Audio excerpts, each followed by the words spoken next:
até o Novo Testamento, você tem que ter informações básicas para você mais ou menos captar qual é a ideia do contexto, para que na hora que você botar os olhos e começar a ler o texto deve ter a vida e significado na leitura. Então, é uma comunidade aqui que estava passando pelo desafio da perseguição do sofrimento. A pergunta que fica é: mas o que motivava o sofrimento? A gente sabe que a cultura, que as ideologias, às vezes olha para alguns valores e se sente ameaçado. Era mais ou menos o que estava acontecendo aqui. Havia-se uma estrutura governamental que já tinha sido estabelecida, já tinha ganhado estrutura no Ocidente, o Império Romano. E ainda não era uma perseguição oficial movida pelo Império Romano, mas a mensagem que já começava a ecoar lá da Palestina, e essa mensagem foi indo para o lado ocidental do Império até chegar a Roma, era uma mensagem que não soava muito bem nos ouvidos dos dirigentes romanos. E esse incômodo, ele começou também a ganhar vida na sociedade civil. Eles começaram a ficar mais atentos àquilo que era dito, e aí descobriram que esse movimento era um movimento formado por cristãos. E aí, alguns começaram a questionar a importância dessa nova filosofia de vida. E é mais ou menos onde está o nosso texto aqui.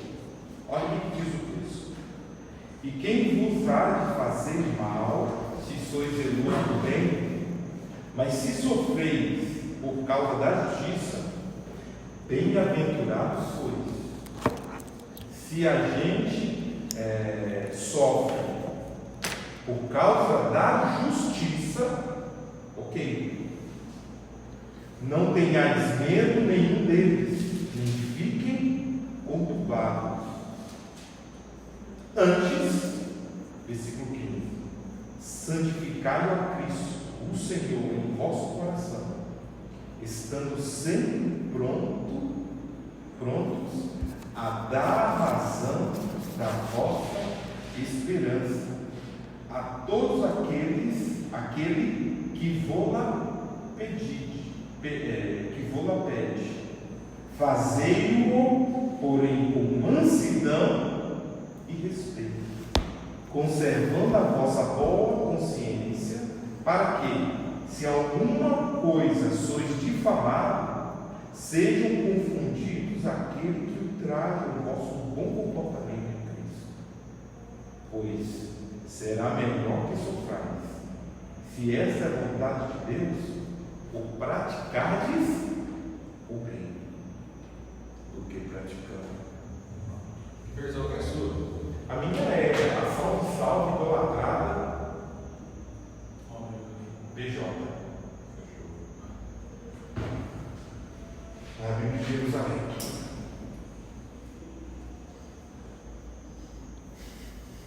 Versículo 15 é mais ou menos o coração desse texto. E aqui o que a gente tem feito aqui é mais ou menos isso. A gente tem dado,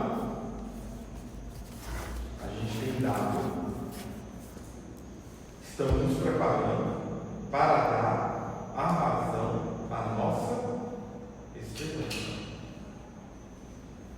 Ou seja, a gente está estruturando e organizando aquilo que a gente chama de teologia. Teologia é uma reflexão. Se é uma reflexão, a gente está falando de uma organização. Teologia é uma organização. Tendo a pessoa consciência disso ou não. Está entendendo? Tendo a pessoa consciência disso ou não. O que a gente está fazendo aqui, o que você está fazendo, o que eu sempre fiz, é trabalhar com teologia. Então, quando a gente fala de teologia, a gente está falando de organização.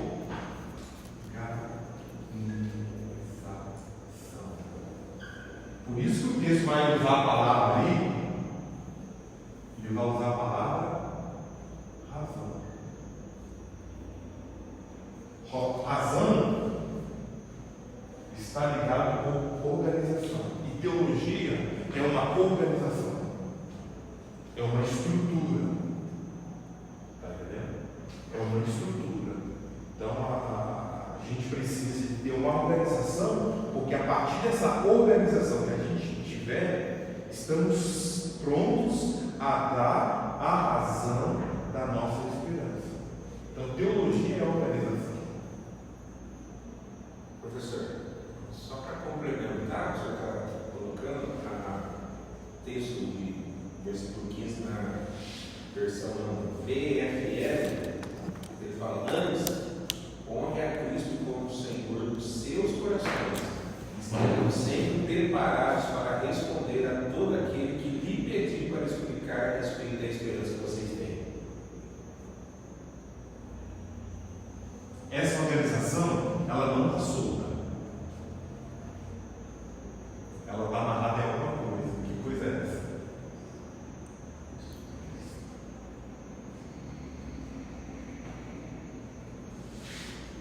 Então essa teologia, essa organização tem que estar amarrada em Cristo.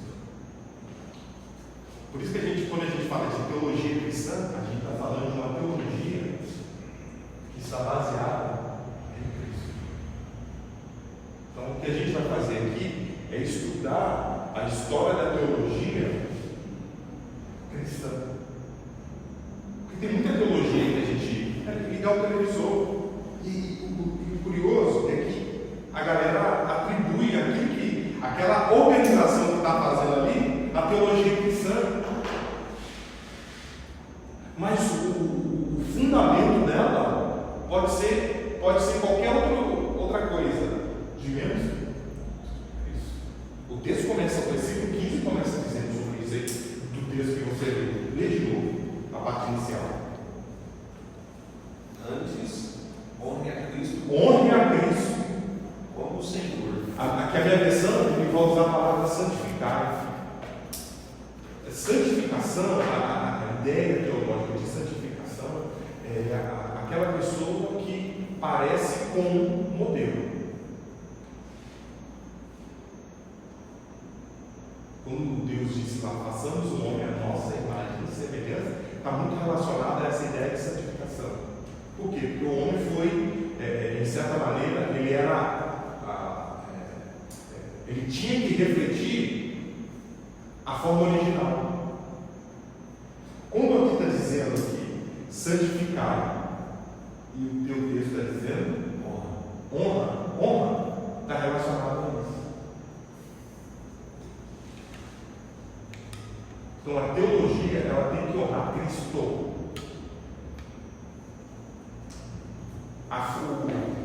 Vou assustar vocês, mas essa é a base da nossa fé não é a Bíblia. A base do cristianismo não é os 66 livros. A base do cristianismo é Cristo.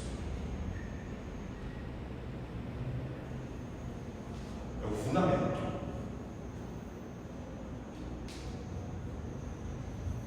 É o fundamento. É Cristo. Teologia cristã tem que passar pela ótica de Cristo. Cristo hoje. Por isso que a Bíblia, a gente falou, é prática, né? A Bíblia, no geral, ela testemunha. Dá um norte para a gente. Testemunha. Mas a matéria principal, porque podia ter a Bíblia sem Cristo, não valia sentido. O que dá significado para essa escritura é Cristo. Então a base é Cristo.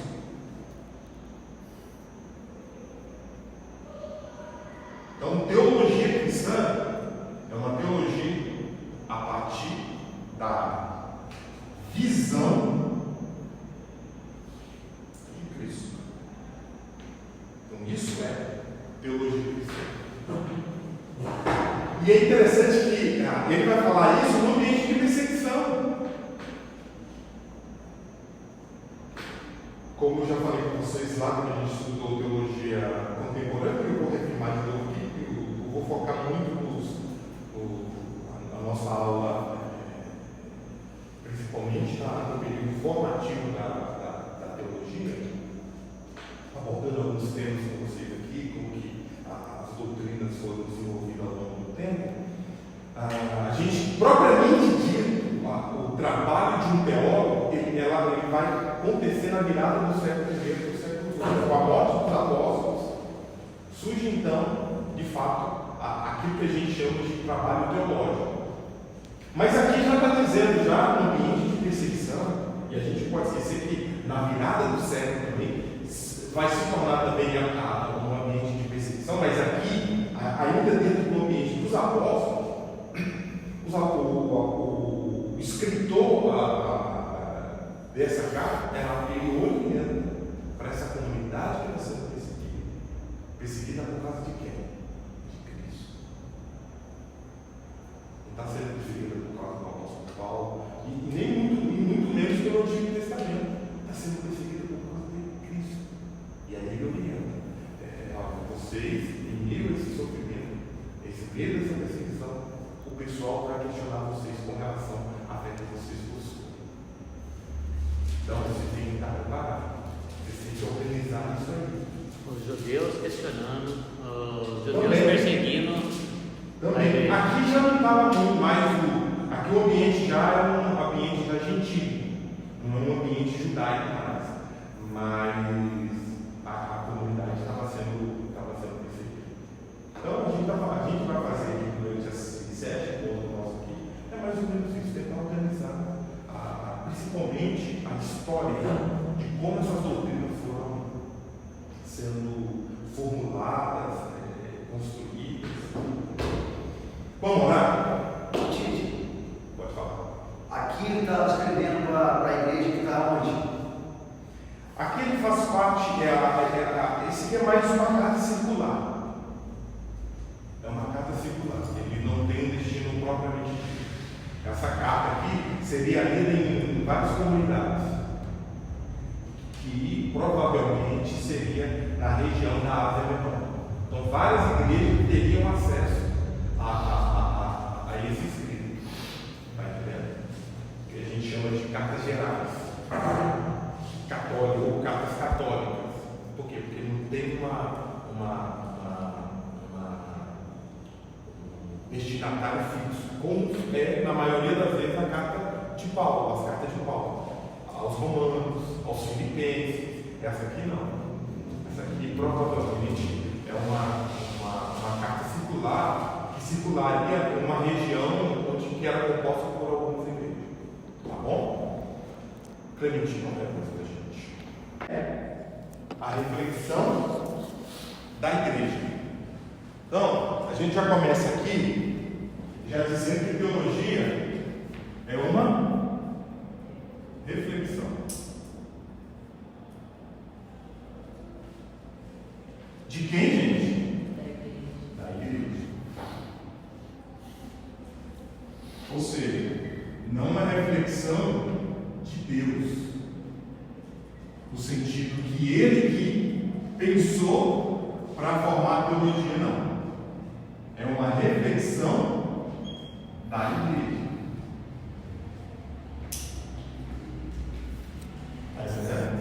Então é uma reflexão da igreja, não uma reflexão de Deus. Se fosse uma reflexão de Deus, a teologia era imutável.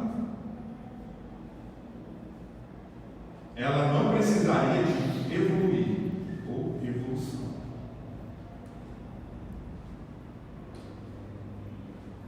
Por ela ser uma reflexão da igreja, ela traz consigo as imperfeições humanas.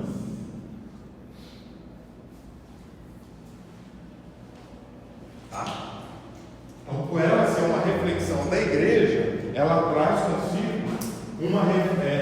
consigo as imperfeições do humano. Eu já falei com vocês, traz as digitais da imprecisão humana.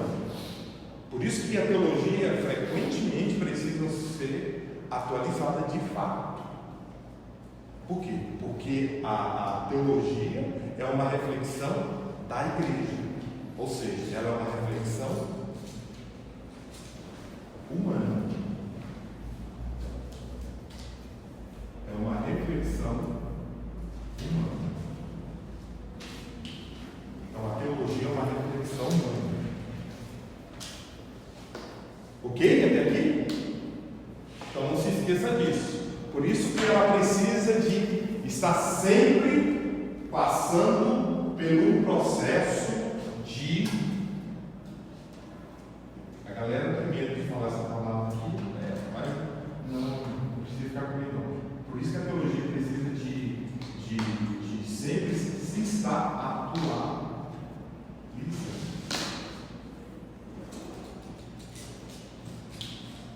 Atualização. Por quê, professor? Porque ela é uma reflexão da igreja, é uma reflexão humana. E com o passar do tempo, a teologia vai ficando imprecisa. Vai ficando imprecisa. Ok? A gente vai ver isso quando a gente estiver estudando, propriamente dito, os temas referentes à história da teologia, principalmente aquela que está ligada ao período dos pais da igreja. Então, por ela ser uma reflexão da igreja, por ela ser uma reflexão humana, ela precisa de atualização. Professor, a teologia, se fosse um produto de Deus, surgiu da mente de Deus, precisaria de atualização? Não. Por quê?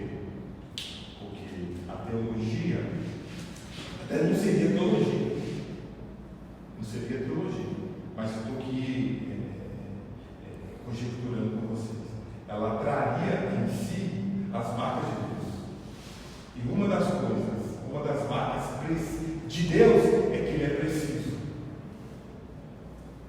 O que Ele foi no passado, Ele o é para sempre. O homem não é. O homem, a palavra-chave o homem e a sociedade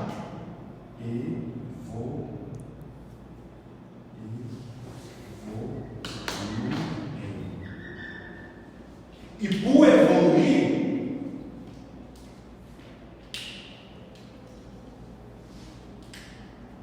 só se evolui quando se tem história. Só se evolui se tem história. Porque se eu estou falando de história, eu estou falando do ano 1, do ano 2, do ano 3, 4, 5. Logicamente que o ano 0 vai ter muita coisa semelhante ao ano 1, mas já vai ter coisa diferente. Que vai ter coisa diferente do ano 2, do ano 3, do ano 4. Ou seja, isso é história. E a teologia, ela vai sendo construída aqui dentro. Deus, Ele está fora dessa realidade histórica. A teologia está dentro dessa realidade histórica. Por isso que ela evolui. A palavra evolução faz parte dela. Está entendendo? Porque a compreensão de Deus numa época pode ser uma. A compreensão de Deus em outra época pode ser diferente. Alguns aspectos que não foram destacados, é destacado. Por exemplo, clássico. Por exemplo, a pergunta hoje não é se Deus é o autor da salvação, como que o homem participa. Pergunta do momento, do século XXI. Não é questão só teológica. A pergunta que a sociedade está fazendo aí é totalmente diferente. Perguntas básicas que às vezes a gente não tem resposta: como lidar com a IA, como lidar com o multiverso, como lidar com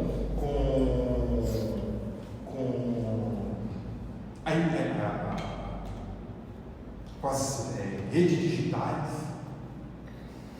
Já está começando a borbulhar perguntas e é um desafio. Como a gente está na era do mundo digital, e aí como que fica a igreja? Igreja é só aquela que se encontra fisicamente ou aquela que está ali virtualmente? Está entendendo? Então as perguntas vão mudando de acordo com o tempo. E aí, às vezes a gente erra nisso. A gente faz pergunta que a galera está fazendo hoje. A pergunta lá do século XVII, lá do século XVI, lá do século II, que não faz sentido hoje. Já passou. Aquela galera lá tentou ter uma resposta para aquele dinheiro. Hoje as perguntas são totalmente diferentes. Está entendendo? Então, teologia é uma reflexão da igreja, uma reflexão humana. E aí é apresentado o conteúdo. Qual que é o conteúdo geral da teologia? A teologia é a reflexão da igreja a respeito da salvação trazida.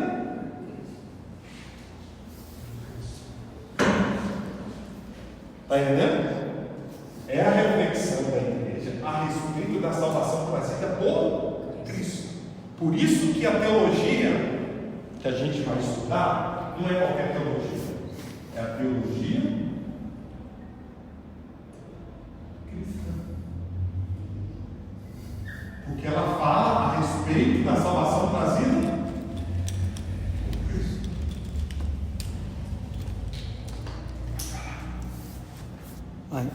Então para me dar a entender, vamos supor se no dia do apóstolo Paulo, que Paulo ele viveu após Cristo, né? A teologia de Paulo, ela seria imutável ou não? Só para a gente entender, a gente vai abordar isso lá na frente, mas aqui é importante, só para te responder, tá? A gente está falando aqui do século I, que é o ano 99, ano 100, e vou colocar aqui ano 500 depois de Cristo.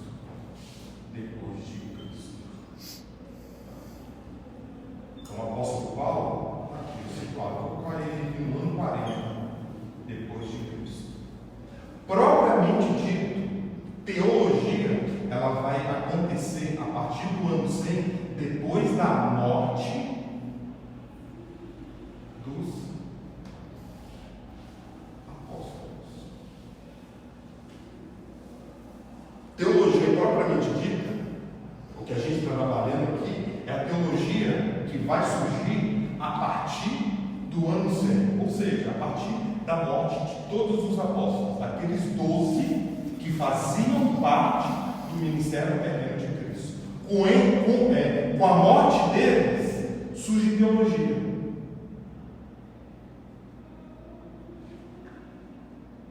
Ou seja,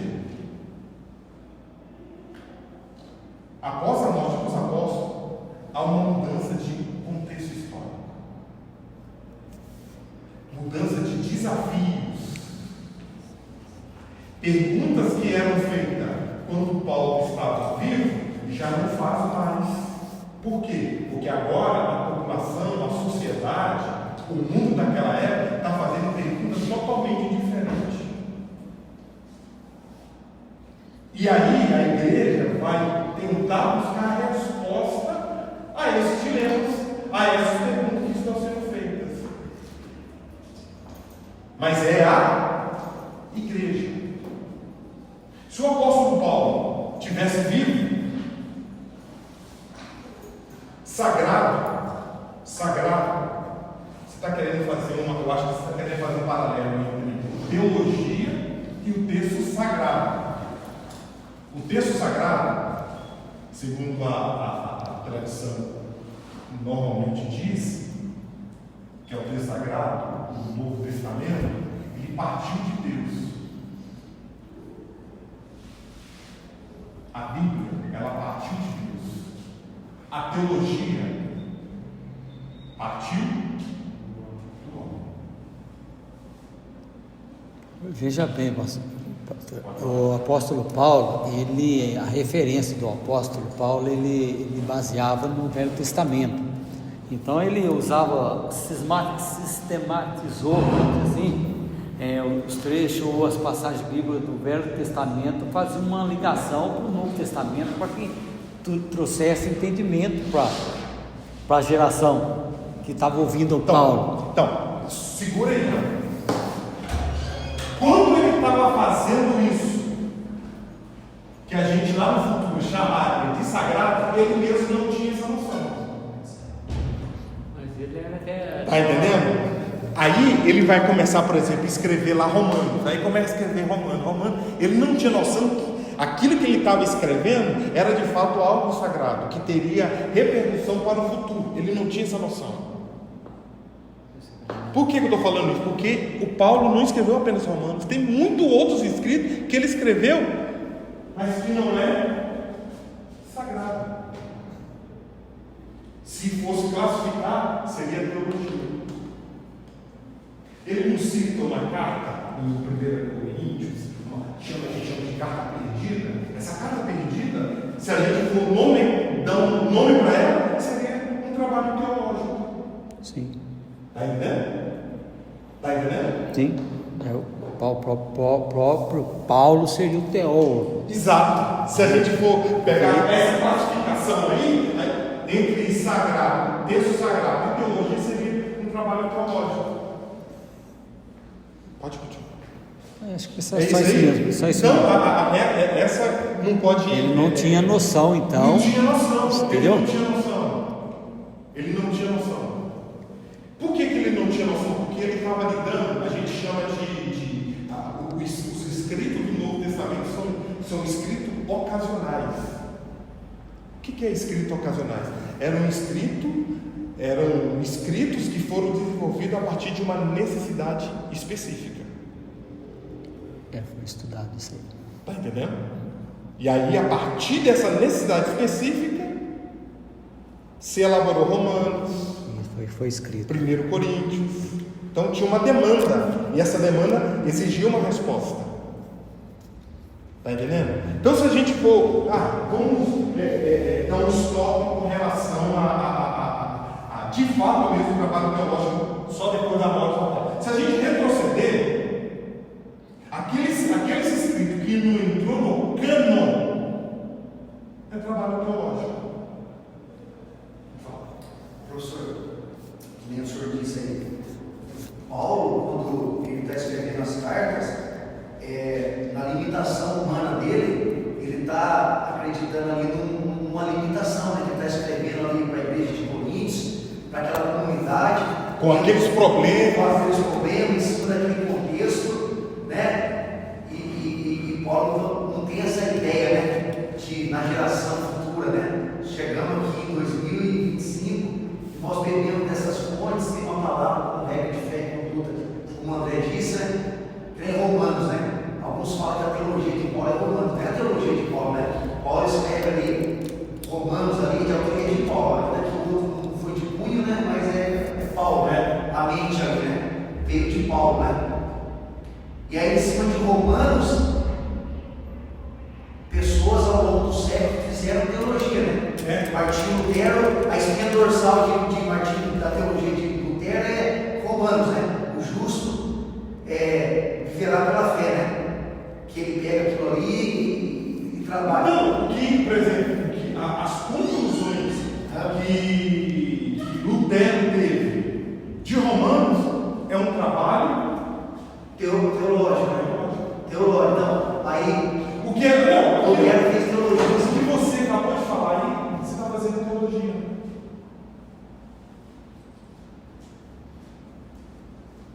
Você está fazendo teologia. O que você falou hoje, daqui 2, 3, 4 anos, pode fazer sentido ou não pode fazer sentido. Se eu precisar de recuperar a tua fala, provavelmente eu vou ter que atualizar.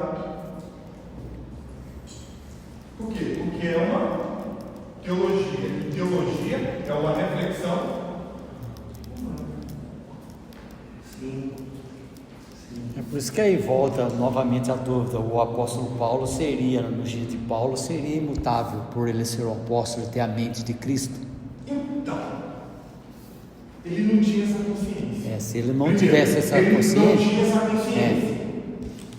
Essa consciência canônica, ela foi ganhando densidade ao longo dos tempos. Por exemplo,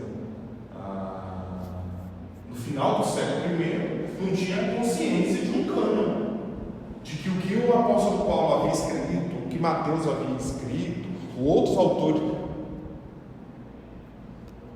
tinha livro que nem tinha muita importância na leitura dominical da igreja da época, no final do século I. Então, essa densidade foi ganhando volume com o passar do tempo. Por isso que é importante a gente fazer a diferenciação entre teologia, não se esqueça disso, versus escritos canônicos. A teologia parte de uma reflexão humana e os escritos canônicos parte da mente de Deus.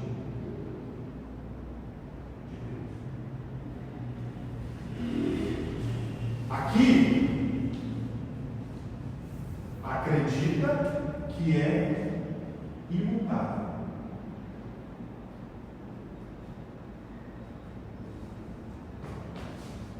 Aqui traz as marcas da imprecisão.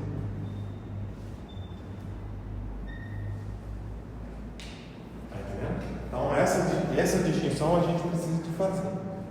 Então, tudo aquilo que se reflete a partir das Escrituras, a gente chama o nome de teologia.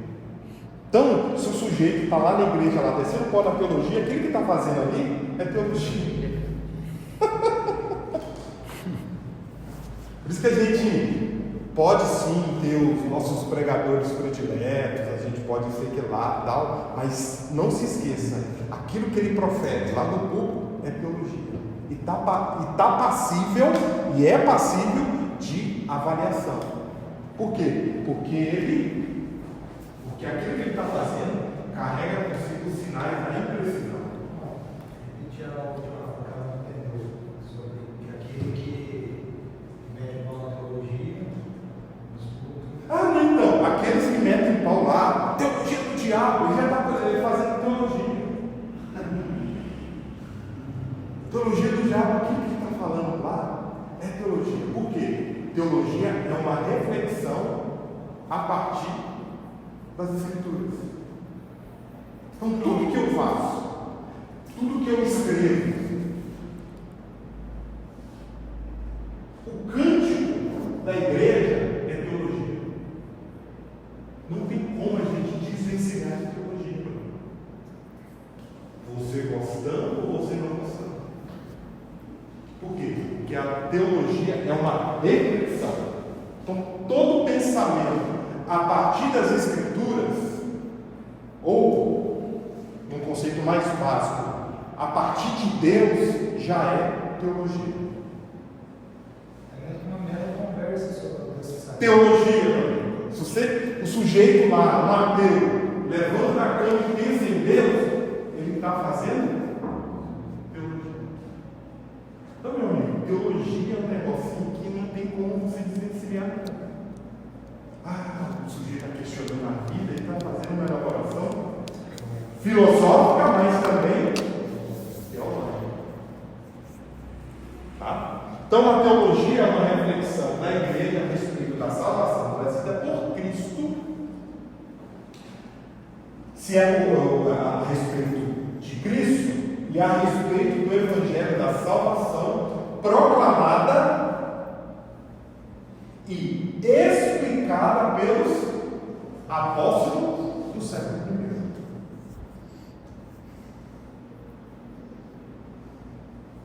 Claro que os escritos canônicos, eles tiveram uma explicação. Essa explicação veio na mente de Deus.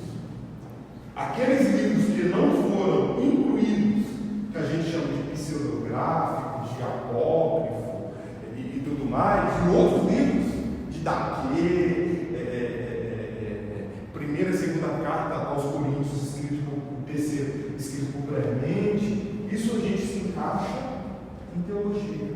São explicações não canônicas, mas teológicas, sobre tema relacionado à fé cristã.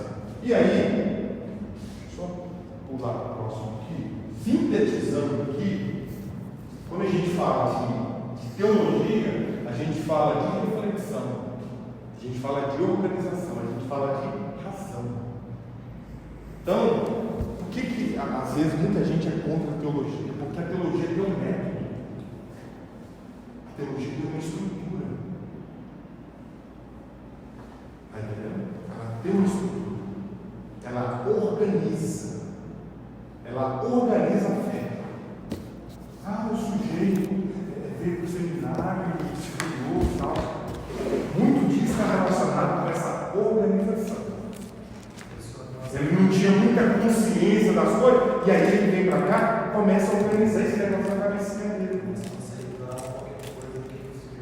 A compreensão dele, vou pegar lá a fala do Jeremias Pereira, fica com mais substância.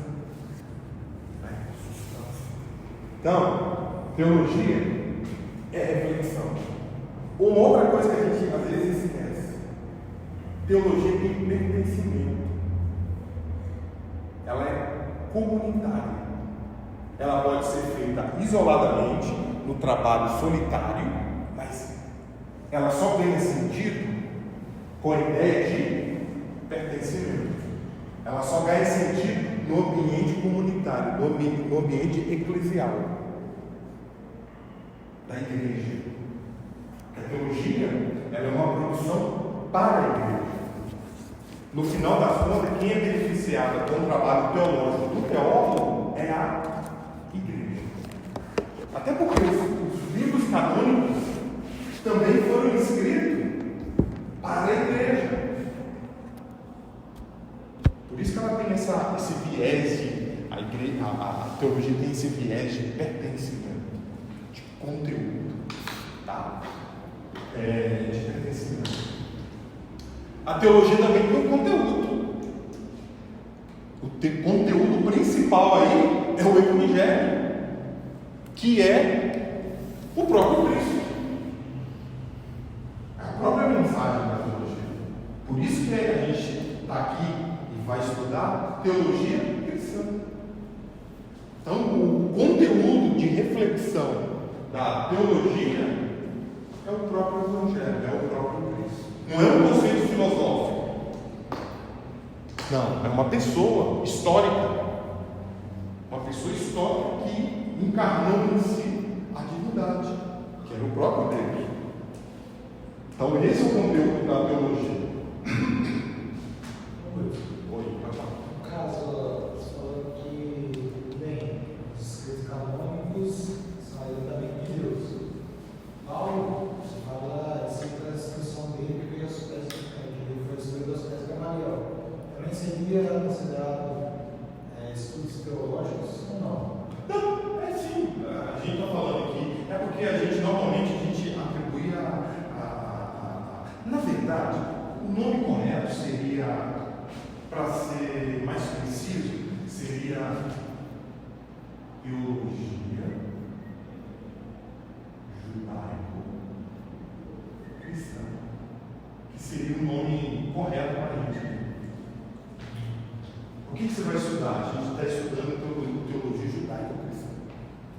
A gente não pode esquecer que a base teológica da fé cristã, ela veio dos judeus. Né? A base de Paulo era teológica. Judaica. A base de Paulo era judaica. A partir de Paulo que se tentou estabelecer também uma base cristã. Mas ele tinha base teológica desde criança, né? Que ele foi estudar. Então, ele tinha base teve toda uma teológica. formação. A formação dele foi ganhando densidade ao longo do tempo. Tá entendendo? ao longo do tempo, ele estudou os Berto Gamaliel, tem outras formações que a gente só consegue reconstruir a partir de algumas conjecturas, tá entendendo? Mas a formação foi desde novo. Né? E por último, gente, a teologia está muito relacionada, principalmente a teologia cristã, propriamente dita, está muito relacionada à hermenêutica dos apóstolos. Então, muito do que a gente compreende de fé hoje partiu da interpretação apostólica. Está muito da estrutura da teologia cristã está vinculada à interpretação dos apóstolos. Tá? Então, essa aí é mais ou menos a definição que eu acabei de falar com vocês aqui. A teologia é a reflexão da igreja a respeito da salvação trazida por Cristo e a respeito do evangelho da salvação proclamada e explicada pelos apóstolos do século I. Ok? Professor, pode falar. o Filipe Evangelista, ele toma por base Isaías ali, que é o 53, e ele começa ali de Isaías, e ele prega Jesus para o Eutino e o Eunuco. Ele se converte, se batiza. Então, assim, ele faz uma teologia ali, né? Mas ele pega ali uma teologia muito profunda ali. Um ponto de partida do Velho Testamento, uma leitura ali, um pergaminho do profeta Isaías, e ali para chegar no. Então, qual que é a grande questão? A grande questão é que a fé cristã não era algo conhecido em todas as partes. Sim. Você não encontrava com facilidade os livros teológicos como a gente encontra hoje. No primeiro século ali, né? Mas as coisas acontecendo lá no início. Uhum. Lá no início. Antes da prova, capítulo. Não lembro o capítulo. Acho que antes da coleção de prova, o apóstolo Paulo. Então, o trabalho ali, as conclusões que ele chega, é vibrante. Mas o que ele está fazendo ali, se a gente for retroceder essa compreensão teológica, é teologia. Que assim, que o fundamento dele. E não quer dizer também que os escritos canônicos também não sejam um trabalho teológico. Capítulo 8. Capítulo antes, né? Não quer dizer que não seja um trabalho teológico. Tá? Ali teve reflexão.